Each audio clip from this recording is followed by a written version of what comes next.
पूनावाला जी, ये पुलिंदा जो है ये अमेरिकी कोर्ट में दाखिल किया गया है। इसमें एलिगेशंस हैं। एलिगेशंस में 4 राज्य हैं, उसमें छत्तीसगढ़ है, तमिलनाडु है, आंध्रा है, ओडिशा है और एक यूनियन टेरिटरी है जम्मू कश्मीर। 4 राज्यों में बीजेपी की सरकारें नहीं हैं। और मैं इस पुलिंदे में से आपको पढ़कर बता दूं कि ये क्या कहते हैं चार्जेस। ये चार्जेस कहते हैं कि सारे राज्य अपनी तरफ से ये अग्रीमेंट कर रहे थे और कह रहे थे perform functions that the state governments in India treated as their own. तो स्टेट गवर्नमेंट्स का अधिकार अगर कंपनियां इस्तेमाल कर रही थी तो स्टेट गवर्नमेंट रिस्पॉन्सिबल या मोदी रिस्पॉन्सिबल? नंबर 1 जी, जम्मू कश्मीर में राष्ट्रपति शासन था तो वो मोदी की जरूर जवाबदेही हो सकती है, लेकिन बाकी जवाबदेही जब आएगी तो ये भी आ जाएगी। इसका जवाब कौन देगा? जब क्रेडिबिलिटी आप चूर चूर करते हैं तो अंदर भी तो देखिए और उसके जवाब भी तो दीजिए, इससे पहले कि आप नरेंद्र मोदी से सवाल पूछें।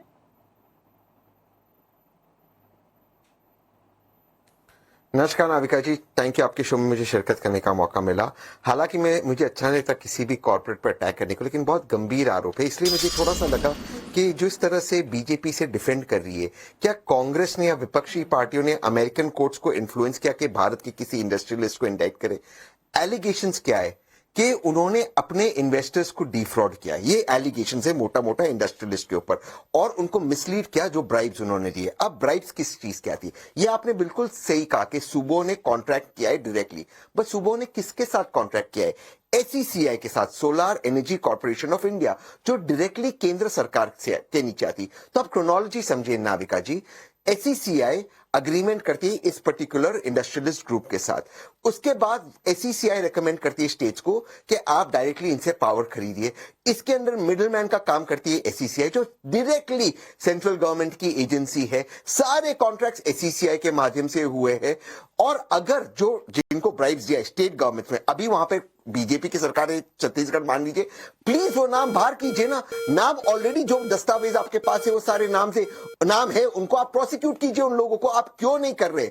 क्यों बीजेपी इस इंडस्ट्रियलिस्ट को डिफेंड करी? ये सवाल है। सवाल विपक्ष ऑब्वियसली अटैक करेगा, इसमें भारत का नाम खड़ा है। मैं 10 सेकंड और लेता हूं।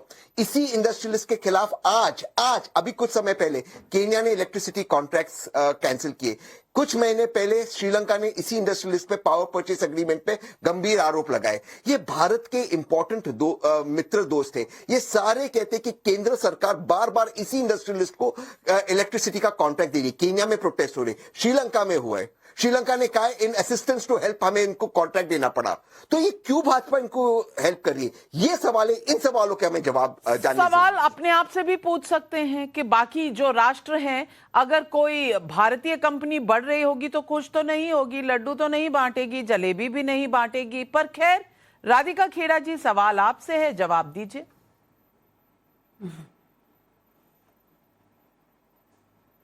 नमस्कार।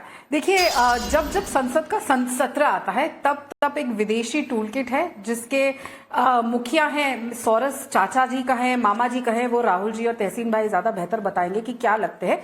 पर वो अपना टूलकिट चालू कर देते हैं और उनके जो कठपुतली हैं, जो 5,000 करोड़ के भ्रष्टाचार के घोटाले पे बेल पे है, वो अपना काम शुरू कर देते हैं। जब संसद का सत्र आता है, विदेशी ताकतें संसद के सत्र को डिस्टर्ब करने के लिए आगे आ जाती है। और राहुल गांधी का एजेंडा तो सारी दुनिया जानती है कि भारत को किसी ना किसी तरीके से पूरे विश्व भर में कैसे अपमानित किया जाए। अब इनकी आदत है, देखिए, कुछ लोग होते हैं कि कभी कभी कोई गलती कर देते हैं, गलत लगा देते हैं और सामने आ जाता है, पर आदतन मुजरिम है राहुल गांधी। उनकी आदत है शूट एंड स्कूट पॉलिसी। शुरुआत करते हैं, आपको याद होगा, चौकीदार चोर है, राफेल की एक इन्होंने शुरुआत करी थी। राफेल चिल्लाया था, उसके बाद यही राहुल बाबा को जाके माफी मांगनी पड़ी थी सुप्रीम कोर्ट के आगे। उसके बाद इन्होंने एक और डायलॉग चेपा था, कहा था कि हाल नुकसान में चला गया, जबकि असलियत है 2019 में 2346 करोड़ का फायदा हुआ और 2024 में 7595 करोड़ का। फिर राहुल गांधी ने कहा कि जब ये रिपोर्ट आई हिंडनबर्ग की, तो कहा कि एलआईसी को हमने कमजोर कर दिया है, मोदी जी ने कहा एसबीआई को कमजोर कर दिया है। लेकिन एक साल में उनका प्रॉफिट 15% एलआईसी का बढ़ा था, पिछले साल की बात है, 20% एसबीआई का। फिर ये कहा कि पूरा एक नैरेटिव सेट करवाया राहुल गांधी ने कि 40% कमीशन खोर कर्नाटक की सरकार है बीजेपी की। आखिर में क्या हुआ, जब इनकी सरकार बनी वहां पर, तो कांग्रेस की सरकार के अंडर लोकायुक्त ने स्टेटमेंट कहा कि ऐसा कुछ भी नहीं है और कोई कमीशन खोरी की सरकार नहीं चल रही थी। फिर 2023 में कैम्ब्रिज में राहुल गांधी ने क्या कहा, उन्होंने कहा कि यहां पे लगातार जाके अलग अलग चीजें कहीं, कभी कहते हैं सिख खतरे में है, कभी कोई खतरे में है, ऐसा तो कहीं हुआ नहीं। और ये सब छोड़िए, उन्होंने इतना तक कहा था कोविड काल में जब पूरा देश इकट्ठा, पूरा विश्व इकट्ठा था, तो राहुल गांधी ने कहा कि पीएम केयर फंड में घोटाला है, तब भी कोर्ट से सामने आया कि ऐसा कुछ नहीं है। तो अगर आज राहुल बाबा उस प्लेटफॉर्म पे बैठ के कहते हैं कि अडानी जी को अरेस्ट करना चाहिए, देखिए मैं अडानी साहब की वो नहीं हूं प्रवक्ता, लेकिन आज अडानी से वो अडानी जी पे आ चुके हैं, क्योंकि उन्हीं के मुख्यमंत्री ने हाथ जोड़ के 100 करोड़ की रिश्वत ली है या 100 करोड़ का डोनेशन लिया है, जो भी लिया है। रेवंत रेड्डी बड़े चौड़े छाती से कहते हैं कि मैंने 100 करोड़ की डोनेशन ली है, किस लिए लिए वो जाने। लेकिन खैर वापस आते हैं, आज अगर वो ये मान रहे हैं और जिस बेसिस पे, क्योंकि जितनी राहुल गांधी की नॉलेज है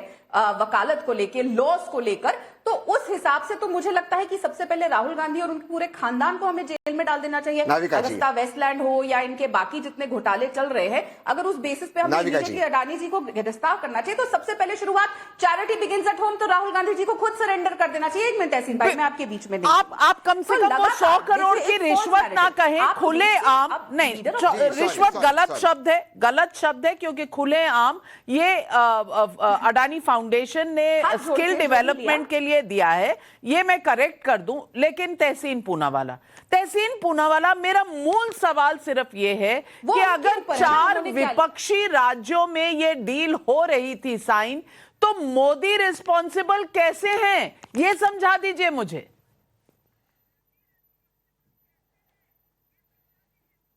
थैंक यू नाविका जी। इसलिए माननीय प्रधानमंत्री जी और उनकी केंद्र की सरकार रिस्पॉन्सिबल है, क्योंकि सारे कॉन्ट्रैक्ट्स एसीसीआई जो एक केंद्र सरकार के डिपार्टमेंट है उनके साथ हुए। मैं आपके शो पे एक चैलेंज देता हूं, राधिका बहुत अच्छी प्रवक्ता है, लेकिन उन्होंने इस विषय पर एक शब्द देखा, सारे विषयों पर बात की।